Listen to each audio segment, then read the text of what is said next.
¿Qué onda? ¿Cómo están? Buenos días, tardes, noches. Vamos a hacer una sección diferente en donde vamos a estar analizando guías de práctica clínica y también las vamos a estar comparando con un poquito de las guías más actuales. En este caso vamos a hablar un poquito más de EPOC. Vamos a hablar desde qué es, de manera general, cómo vienen especificados en las GPC, que estamos platicando hace rato, que prácticamente se basa en la guía del 2017 de la COT y cuáles son las diferencias y las actualizaciones, principalmente las diferencias más importantes en cuanto a la actualización 2023 que salió esta semana prácticamente de POC. Entonces, Diego va a estar hablando, va a estar defendiendo un poquito más la GPC y pues yo voy a estar ahí dando algunos datos pues que tal vez no los llegas a ver hasta que estás dentro, viendo directamente en medicina interna, o hasta que ves directamente a los pacientes y como que ya empieza a aterrizar las cosas, que dices, por eso se utiliza esto, por eso se utiliza esta escala, ¿va? Entonces, si quieres, empieza, digo, con más o menos, bueno, algún tipo de generalidad de EPOC, si te parece. Ok, bueno, pues antes que nada, igual buenas tardes, noches, días, lo que sea. Depende de la hora que nos escuchen. Yo soy Diego Andrade y pues como dijo Oscar, voy a platicar nada más la parte de lo que las guías de práctica clínica pinta. Oscar nos platicará un poco más con base a su experiencia en su residencia, si es que ha Mi llegado a ver amplia algún caso experiencia. similar. ¿Perdón? A mi amplia En experiencia su amplia de siete experiencia, meses. amplísima experiencia, el experto en EPOC, Oscar. Este, y, pero pues yo nada más me voy a basar en lo que puedo leer, porque pues quizás no atiendo este tipo de pacientes frecuentemente. Entonces, antes que nada, como preámbulo, pues mencionar que la guía en la que me estoy basando para esta discusión, por así decirlo, es la GPC, la actualización del 2021, llamada Diagnóstico y Tratamiento de la Enfermedad Pulmonar Obstructiva Crónica. Entonces, esta es una GPC del IMSS actualizada el 2021. Para empezar a hablar de POC, pues hay que saber o describir pues, lo que ya platicamos, o sea, qué significa POC como tal y que pues, como tal es una enfermedad pulmonar de tipo obstructivo y que es crónico. Eso lo vamos a ir describiendo o desplazando un poquito a poquito, quizás hablando un poquito más incluso sobre la espirometría, que es necesario quizás hasta cierto punto para poder diferenciar entre una patología pulmonar obstructiva y una restrictiva. Ya más adelante igual Oscar creo que nos va a hacer el favor de platicarle por ahí, ya comprometido Oscar. Como dato importante de POC es que tiene ciertos factores de riesgo y factores protectores. Voy a empezar a platicar un poquito sobre los factores protectores antes de dar hincapié al diagnóstico y al abordaje que maneja la guía de práctica clínica. Como factores protectores o preventivos, pues es prácticamente lo contraindicado, bueno, lo opuesto al factor de riesgo. Reducir los factores de riesgo, es decir, principalmente el hábito tabáquico y la exposición al humo de combustibles de biomasa, como cocinar con carbón y leña. Eso es lo mismo que ha pasado, o sea, probablemente si leen algo actual o algo viejito, sigue siendo algo importante en la prevención y como también como factor de riesgo. Algo importante en la prevención es no como tal de la prevención del EPOC, sino la prevención de otras comorbilidades que pueden afectar a un paciente con EPOC, es pues la vacuna contra el neumococo y la vacuna contra la influenza. Antes de continuar, a mí me gustaría que Oscar nos platicara un poquito también sobre estos mismos datos de prevención, si existe algún otro factor de riesgo que sea importante identificar en este tipo de pacientes antes de seguir avanzando, porque me gustaría nada más hacer así, tomar como en cuenta un par de puntos importantes que nos van a servir incluso para nuestro ENARM del siguiente año o para nuestro conocimiento general sobre la vacunación del neumococo y la vacunación contra influenza. Entonces, no sé, ¿quieres? Sí, no, hombre, POC es un montón en sí. Entonces, como dices, hay que estar checando principalmente lo que va a estar generando eso son factores de riesgo. Los factores de riesgo se van a dividir en ambientales y también pueden ser genéticos o que desde niño tuviste algún tipo de alteración pulmonar. Entonces, sí, así lo clasifica la GOLD 2022 y 2023. Entonces, puede que hayas tenido algún tipo de alteración pulmonar, así lo manejan, no manejan en algo específico, o que tengas alguna alteración genética. Específicamente la alteración genética dentro de esto va a ser una alteración en el gen de la alfa-1 antitripsilina. La alteración de este gen es lo que puede estar generando o que puede estar dando hincapié al EPOC principalmente. Pero antes de eso, también tenemos que conocer por qué va a estar en la espirometría, que prácticamente es lo que va a estar haciendo el diagnóstico puntual de POC.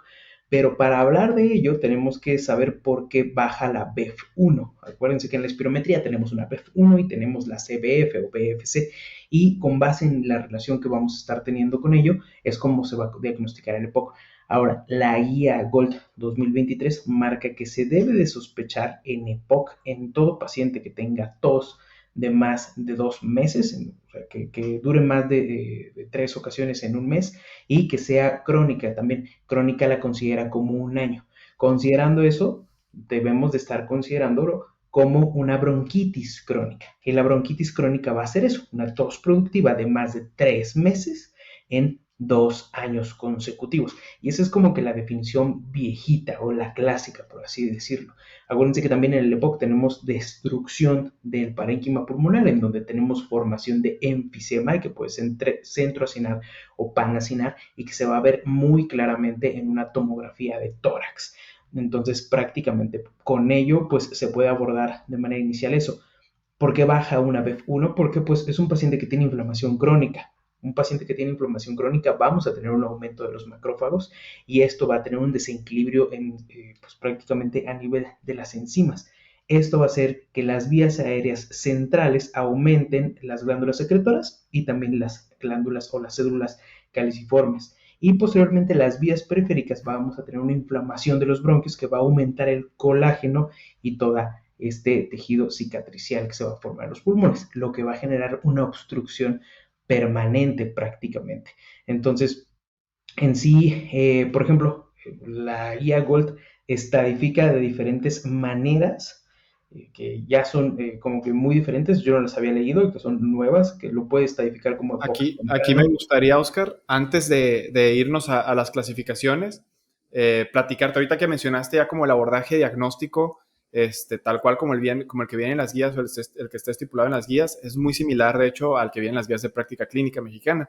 Nada más como dato, la guía de práctica clínica mexicana sugiere iniciar obviamente con la sospecha diagnóstica en todo paciente arriba de 40 años de edad, con factores de riesgo como los que ya mencionamos anteriormente, y que tenga pues una tos, claro, con un patrón crónico, con una evolución probablemente de un par de meses. De hecho, la guía de práctica clínica no te maneja así como tal lo de los meses, entonces eso es más incluso importante mencionar, porque eso me imagino que viene más bien en estas nuevas guías, porque Pues aquí no se fíjate maneja que como de hecho tos. no en los meses, pero sí, o sea, pues sabemos que el EPOC se va a desarrollar ya en gente de más de 40 años, ¿no? Que empiezas Sí, a claro, sospechar cuando tienen tos, cuando tienen disnea, tos, cuando esputo, tienen disnea. esputo, pero principalmente, o sea, dentro de las definiciones que estaba comentando, lo clasifican como en EPOC joven, que según la función pulmonar va a estar alterada en pacientes desde los 20 a 25 años. Ok. Y van a ser pacientes con alteraciones estructurales o algún tipo de anormalidad pulmonar. Entonces eso es nuevo, literalmente salió en las Sí, guías sí, sí. de este año. Sí, y de hecho aquí, por ejemplo, pues para empezar ni siquiera mencionan a ese grupo de edad, entonces eso creo que es muy importante. Al menos aquí lo que ponen es, literal, en el algoritmo lo manejan de que paciente de 40 años, con tos, Ujú. esputo, disnea, Sí, sí, me se tiene acuerdo. que valorar con, aquí ponen un cuestionario que se me hizo interesante mencionar, obviamente pues lo investigué porque yo nunca lo había leído, este cuestionario se llama COPD-PS. Entonces se puede decir como COP-PS. En este Ujú. cuestionario, pues realmente es un interrogatorio dirigido al paciente donde vas a valorar un puntaje. Y aquí se me hace interesante que, por ejemplo, pues dentro de lo que preguntan, pues son preguntas que son obvias en un paciente con sospecha de POC. Aquí, por ejemplo, ponen durante las últimas 4 semanas, ¿cuántas veces sintió la falta del aliento? ¿Alguna vez expulsa algo al toser? Entonces estamos buscando la tos, estamos buscando en el primero la disnea, en el segundo estamos buscando si existe esputo o no. Y la tercera pregunta es si ha reducido sus actividades cotidianas debido a sus problemas respiratorios. Entonces estamos viendo si hay un cierto patrón patológico pulmonar, principalmente. ¿Ha fumado al menos 100 cigarrillos en toda su vida? Es otra de las preguntas. Y pues obviamente aquí también esto te da un puntaje alto si tú dices que sí, porque obviamente pues es uno de los factores de riesgo. ¿Cuántos años tiene? También es un puntaje. Entonces todos estos puntos, aparentemente la guía de práctica clínica sí sugiere que se haga por puntuación. Al menos, pues eso quizás, si fuera preguntable para el examen, sería una pregunta bien fumada, porque sería de aprenderte literalmente los puntajes por cada cosa. No creo. Pero literalmente, o sea, eso que tú comentas sí te ayuda a una escala de riesgo. O sea, Claro. sí es importante esa escala de riesgo, pero en general esa escala casi no se utiliza. Lo que se utiliza más para evaluar los síntomas en los pacientes que tienen EPOC es la escala de MMRC, que va a ser Ajá. directamente para ver La cuánta disnea, disnea ¿no? tiene el paciente, que va a ser de Exacto. 1 a 4, y la otra va a ser la escala de CAT. Exacto. Entonces, la escala de CAT va a estar evaluando 8 ítems, si mal no recuerdo específicamente ahorita cuál, pero ahorita Eh, lo podemos checar. Y estas dos te van a estar ayudando a evaluar. Eso viene desde el 2020, si mal no recuerdo. Entonces, sí, es un cambio ahí interesante y más que nada la que comentas va directamente, o suena más con la definición de una exacerbación de POC, que es lo que interesa siempre porque es el motivo de que lleguen a urgencias, es el motivo de que se hospitalicen y es el motivo de la mortalidad directamente, que fue como que el gran cambio que se hizo en esta guía, en donde, como siempre digo, desde que yo me acuerdo, íbamos, que era como 2015, yo creo, 2014, no, como 2015, 2016, que siempre para ver el panel de POC se dividía el cuadrito de A, B, C, D. ujú. Pues se hizo el cambio este año específicamente para eso, o sea, para ver cuántas exacerbaciones tienen los pacientes y darle el peso que es esa exacerbación, porque con base en eso va a caer mucho también la mortalidad de los pacientes. Mientras más exacerbaciones, aumenta el riesgo de mortalidad y pues también te habla de que el tratamiento no está siendo adecuado. Además, esas escalas que dices, bueno, esa clasificación del ABCD, sé que utiliza las escalas que mencionaste, la MMRC y la CAT, pero también ya está tomando en cuenta, pues, esto ¿no? que mencionas de las exacerbaciones, dependiendo de cuántas exacerbaciones, también con eso te va a dar un hincapié de qué tan grave es el EPOC que tiene el paciente, ¿no? Ándale. Y Sí, o sea, pues bueno, prácticamente lo que hacen hincapié mucho son en las exacerbaciones. ¿Cómo se ya. define una exacerbación? No había como que una claridad de esa definición, solamente era que aumentara la disnea, el esputo y la tos en los pacientes. Entonces, en la GOLD 2023 te dicen, sí, que aumente la disnea, el esputo y la tos, sin embargo, también que empeoren en un periodo de menos de 14 días.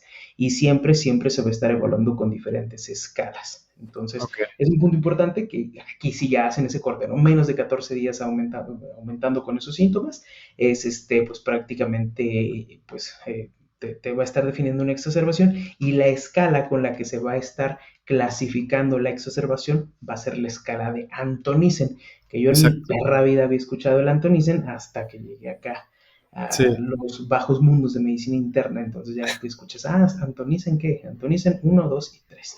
Entonces, curiosamente, la uno es cuando tenemos un Antonisen más perro o una exacerbación más perra, y la 3 es cuando tenemos una exacerbación más leve. Sí, de hecho, también pues dentro de la preparación del tema, ya investigando un poquito sobre las exacerbaciones, sí había leí eso sobre los criterios de Antonsen, y mencionaba eso de que en el uno pues es el incremento de la disnea, el 2 el incremento del volumen del esputo, y el 3 el aumento de la purulencia del mismo esputo. Entonces, pues sí, pues eso es importante, supongo, para poder catalogar el grado de exacerbación del EPOC.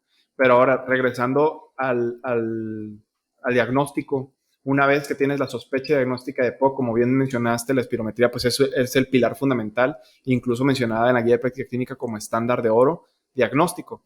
En la GPC, ahorita tú que mencionaste Claro. algo del ATAC al inicio de la plática, al menos la GPC para fines de examen tal vez, la GPC no le encuentra sentido a pedir TAC o radiografía de tórax. Entonces, nada más como fines de examen realmente, o sea, porque, o sea, sí se pide como, pues obviamente como un estudio auxiliar, pero la Ujú. GPC ni siquiera la sugiere pues obviamente de manera inicial, pues ¿para qué? Sí, O no, de también, manera inicial, sí, ajá, ahí sí tiene toda la entonces, razón más la bien es como GPC. un auxiliar, que Sería dudo que lo siempre como el pregunten en el auxiliar, examen. siempre sería ahí como el auxiliar. Sin embargo, por ejemplo, en la Gold 2022, en la de este año, Ajá. ya manejan que se debe de hacer siempre como cuando estés sospechando ante un diagnóstico diferencial.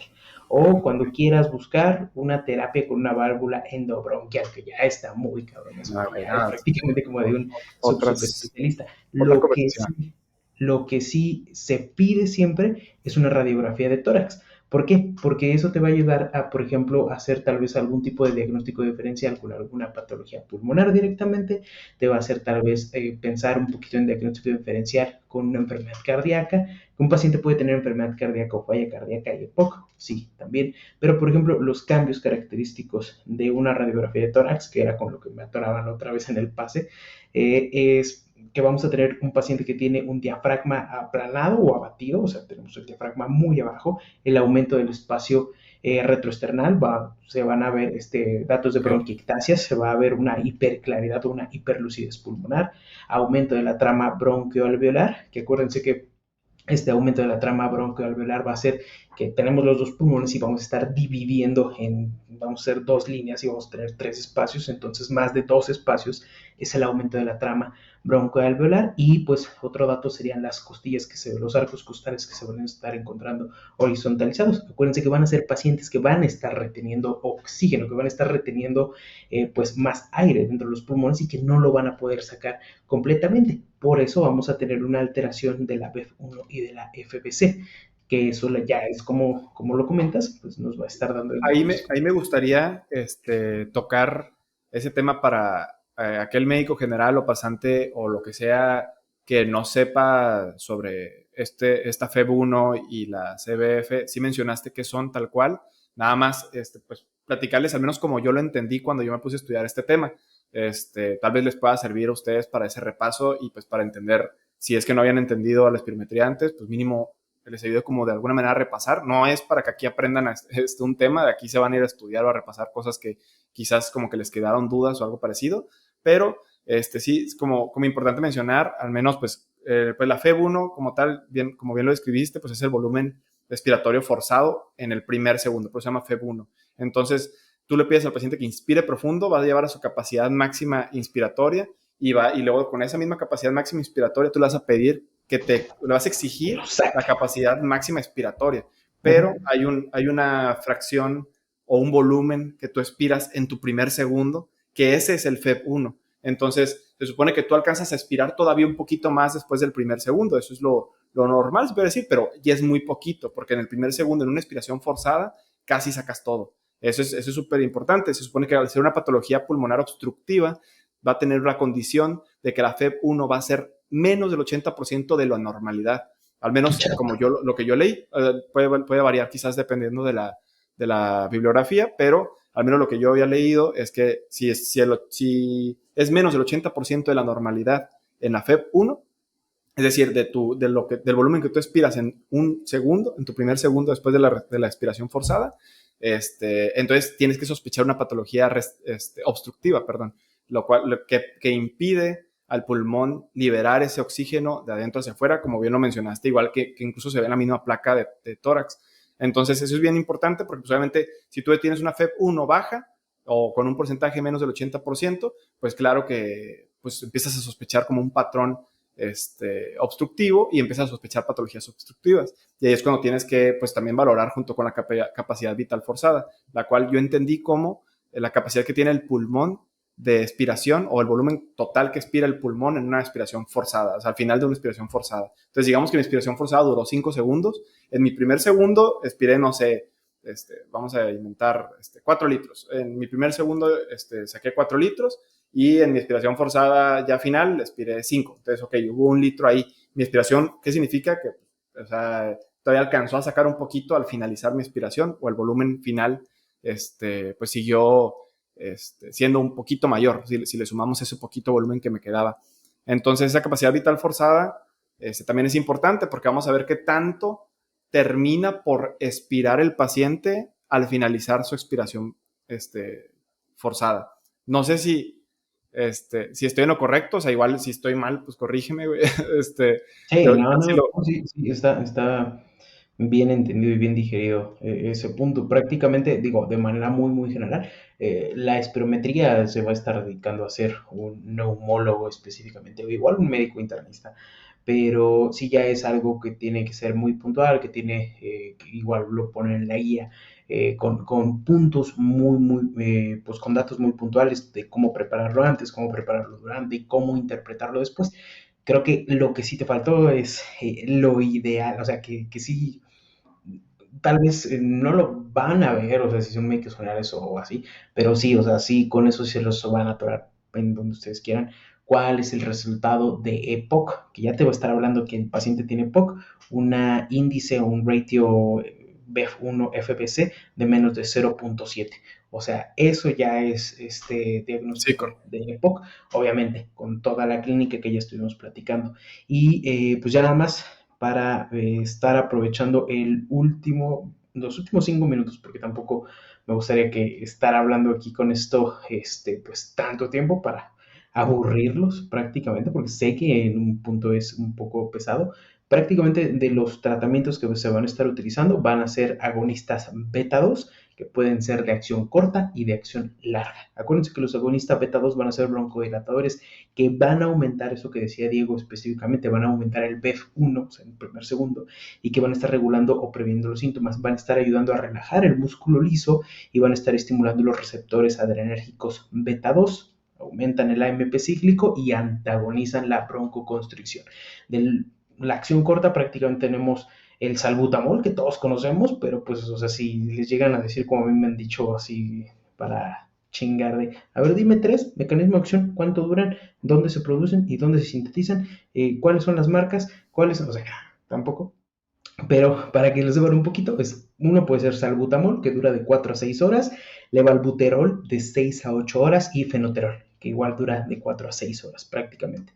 Y dentro de esto, los principales efectos adversos va a ser que el paciente va a presentar taquicardia sinusal, principalmente temblor somático, o que, bien importante, que si se llegan a combinar en caso con un diurético tiacídico, van a estar generando hipocalemia. Entonces, pues tal vez no le van a estar encontrando al paciente de dónde viene la hipocalemia, a menos que hagan el abordaje completo de la hipocalemia, pero pues seguramente va a ser porque se está combinando con un diurético tiacídico. Y por ejemplo, los de acción larga van a ser el salmeterol, que larga significa que van a durar más de 12 horas, entonces el salmeterol, el formoterol duran más de 12 horas, y los que duran más de 24 horas, solo para que lo tengan como conocimiento y que no se me los atoren como me han hecho a mí, los otros que van a estar durando 24 horas va a ser el indacaterol y el olodaterol. Entonces, no se utilizan mucho en México, si acaso lo que hay o lo que pueden llegar a ver va a ser salmeterol y en casos muy fortuitos, el formoterol prácticamente.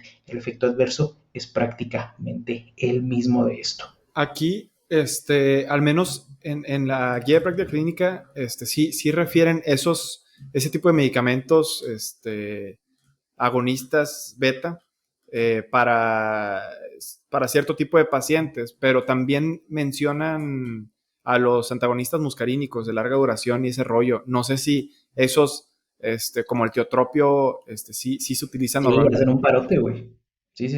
Sí, hacen un parote, nada más que no quería chutármelos, pero platícanos un poquito, a ver, de No, o los sea, yo lo poquito que antimuscarínicos. leí nada más es eso, o sea, Sí, que sí. dentro de los antagonistas muscarínicos de Ahorita lo larga vamos a sacar duración, entre los dos. Ujú. está el tiotropio como primera elección, al menos para la guía de práctica clínica. El tiotropio, de hecho, lo ponen tal cual que lo pueden utilizar para pacientes estadificados como A, B, C o D.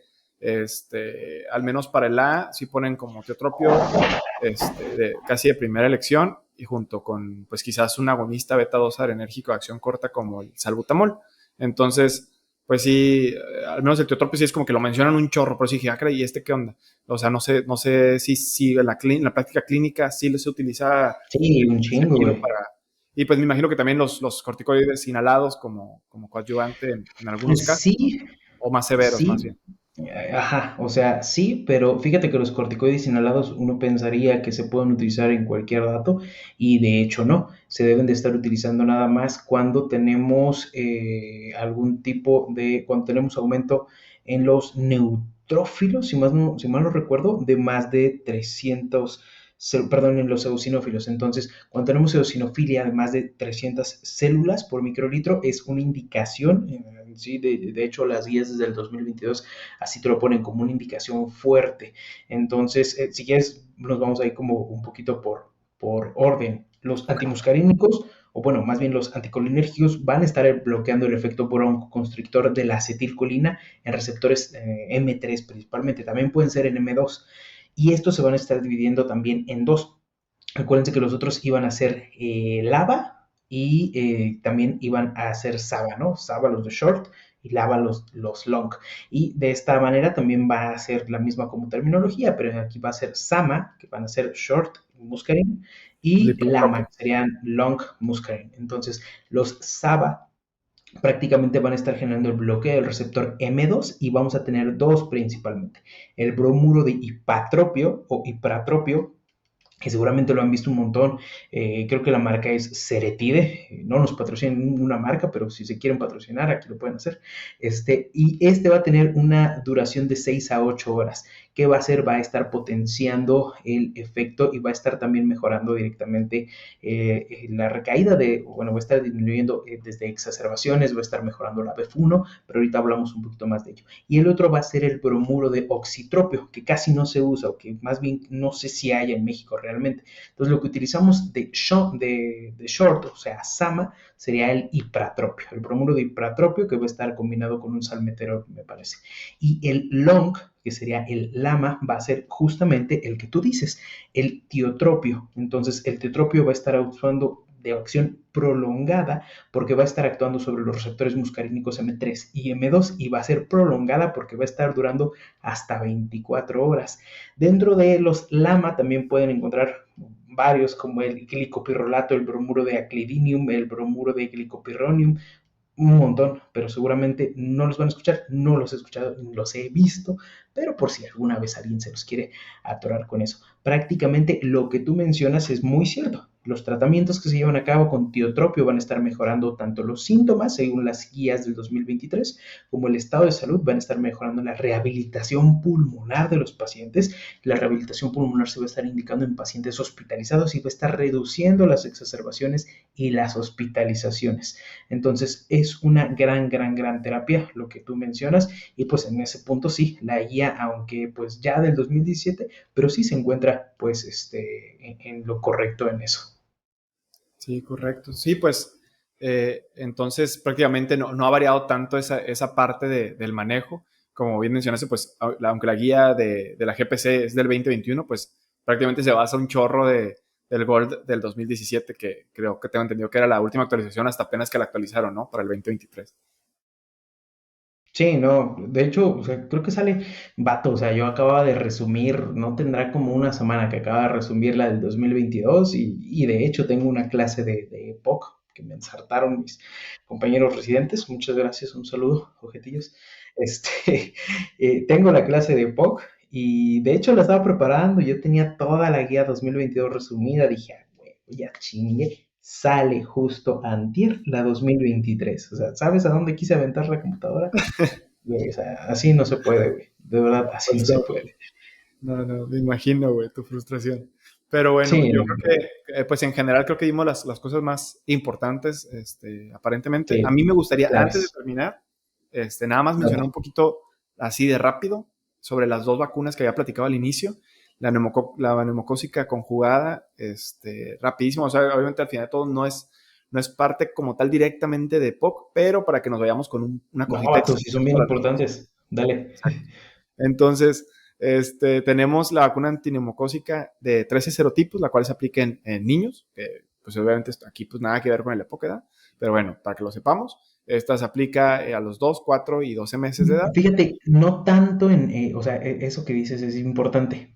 Tal vez pensamos, no tiene nada que ver, son niños, pero acuérdate que comentamos al principio que hay alteraciones pulmonares desde que nacen y también como que de la historia clínica es importante, fue prematuro, tuvo alteraciones pulmonares y la chingada, entonces por eso lo hacen O hincapié en enfermedades eso. asociadas a neumococo. O sea, en ese Exacto. sentido sí podemos encontrar esa relación, tienes toda la razón. Y la vacuna que se aplica a los adultos, que es la de 23 serotipos, esta es una 23. dosis única. La guía, al menos los lineamientos generales del programa de vacunación del 2022, sugieren que la aplicación de la vacuna sea a todo paciente a partir de los 65 años de edad como dosis única, a todo paciente arriba de 65 años. Entonces, sugiere que en pacientes con asma y EPOC, al menos para integrarlo al tema, se aplica entre los 60 y los 64 años. Ojo, no dice que se aplique antes de los 60, eso se me hizo también raro. Incluye en esta categoría de los 60 a 64 años las cardiopatías, la diabetes mellitus, la enfermedad hepática avanzada o crónica como la cirrosis. Y pues nada más en caso de pacientes o personas de 2 a 64 años se aplican 2 dosis. Ahí es donde tengo también esa duda. Si en pacientes con EPOC menores de 60 años también se tiene que aplicar la dosis, aunque sea solo una, o se aplican este, dos, o no se aplican. O sea, si tienen menos de 60 años, al menos según esto, no cumpliría el criterio para la aplicación. Entonces, eso es como que me causó un poquito ahí de, me sacó un poquito de onda. Y sobre la vacuna de la influenza estacional, pues sabemos que se aplica desde los 6 meses de edad a los niños, se hace Hasta que una... estires la pata, cabrón. Sí, pues sí. Exactamente, anualmente hasta que estires la pata. Y nada más algo importante es que en los niños se aplica a los 6 meses y 4 semanas posteriores a la aplicación de la primera vacuna se tiene que aplicar un refuerzo. A partir de ahí se tiene que aplicar de manera anual hasta los 59 meses. Al menos así lo pinta aquí. Y en adultos, pues ya se hace una vacunación anual. Ahora sí entras al esquema de vacunación de adultos, pues. Y aquí se sugiere que obviamente todos tenemos que vacunarnos para influenza o es la recomendación general. Sin embargo, al menos estos lineamientos sugieren la vacunación o priorizan la vacunación hacia cierto rango o grupo de pacientes, con la intención de que en caso de que exista muy pocas dosis para aplicar la vacuna, pues mejor se prioricen estos. Pero, a ver, o sea, hay un punto importante que sería como lógica. ¿Por qué crees que hacen tanto hincapié en la vacunación en personas con EPOC que la 23 de 23 serotipos o la de influenza, por ejemplo? Pues probablemente porque es el riesgo de exacerbaciones en pacientes con Exacto, EPOC aumenta en pacientes que se infectan con algo. Entonces, exacto. si tú te infectas con influenza, De hecho, es la principal causa de una exacerbación, una exacto. infección. Entonces, mira, lo marcan como infecciones virales, pero también se sabe que son muy importantes las infecciones bacterianas. Entonces, de hecho, para eso hacen tanto hincapié tanto en la vacunación contra influenza, porque pues una influenza te puede causar una exacerbación de POC. Actualizaron también que debes de tener el esquema completo contra SARS-CoV-2, contra COVID. Entonces, pues obviamente te puede causar una exacerbación muy perra que hemos tenido nosotros en el hospital, que sí hemos visto personas que tienen COVID leve, pero también tenían POC y se los termina casi cargando el payaso. Mencionan también que debes de estar vacunándote con la vacuna que tengas a la mano. O sea, si es la de 20 serotipos, si es la de 15 serotipos, si es la de 23 serotipos. Mencionan que a partir de 65 años, pero lo que tú decías anteriormente, ¿no? O sea, ¿y qué pasa si no, qué pasa si tienes 60? ¿O qué pasa si tienes 55?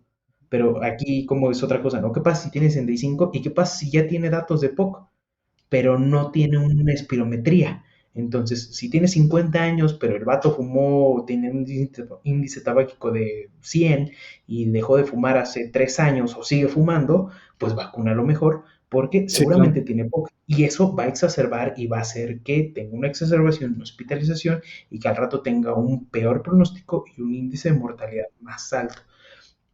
También mencionan, por ejemplo, la vacuna de la TDPA, que va a estar mejorando para la cobertura contra Bordetella pertussis y también la vacuna contra Zoster. Entonces, acuérdense, lo primero que, o sea, lo que te va a desencadenar siempre una exacerbación de POC, lo principal va a ser una infección y por eso hacen tanto hincapié en la prevención y qué bueno que lo mencionabas. Muy bien. Pues sí, y ya nada más pues para terminar, de la vacuna de la influenza, aquí lo manejan como o sea, insisto, lo que habíamos mencionado y lo que bien mencionaste ahorita, es casi una obligación vacunar a tu paciente con EPOC para lo que haya, como dijiste, sin importar probablemente su edad, con la intención de prevenir estas exacerbaciones. Porque pues sí, puede ser un paciente de 50 años, pero con un chorro de factores de riesgo como un índice tabáquico en súper elevado. De sí, güey. Este, Fíjate, ahorita que me acuerdo, güey, de esa viejita, como me acuerdo, y apenas reingresó y creo que ya falleció, güey. Era una viejita, güey, que la llevaron porque literalmente dejó de fumar y dejó de tomar Coca-Cola. O sea, tenía la señora, creo que un índice tabáquico de 180, de 200. ¿qué? al año, y la señora de 80 y tantos años todavía fumaba. Entonces, y por eso A la la vez. llevaron, porque dejó de fumar, güey. No Entonces, mames. sí, cosas ¿Y de qué haces, güey? metahumanos. Cosas de metahumanos que luego veremos en un episodio de metahumanos. Eso Muy es un bien. buen episodio. Pues sí, te digo, y ya para finalizar, pues de influenza nada más es entre los cinco, ahí sin importar la edad, si el paciente tiene POC, se aplica la vacuna. Si el paciente tiene algún embarazo, se aplica la vacuna. Si la paciente o el paciente tiene diabetes, obesidad grave, VIH, cualquier cosa que inmunosuprima o inmunodeprima al paciente, se aplica la vacuna contra influenza. Entonces, influenza, todos se vacunan, nada más siempre que exista este, ¿cómo se le llama? Que no hay tantas vacunas para poder distribuir, entonces siempre se prioriza la aplicación de la vacuna a pacientes que tengan alguna de estas enfermedades o incluyendo un embarazo. Y ya. Perfecto, perfecto.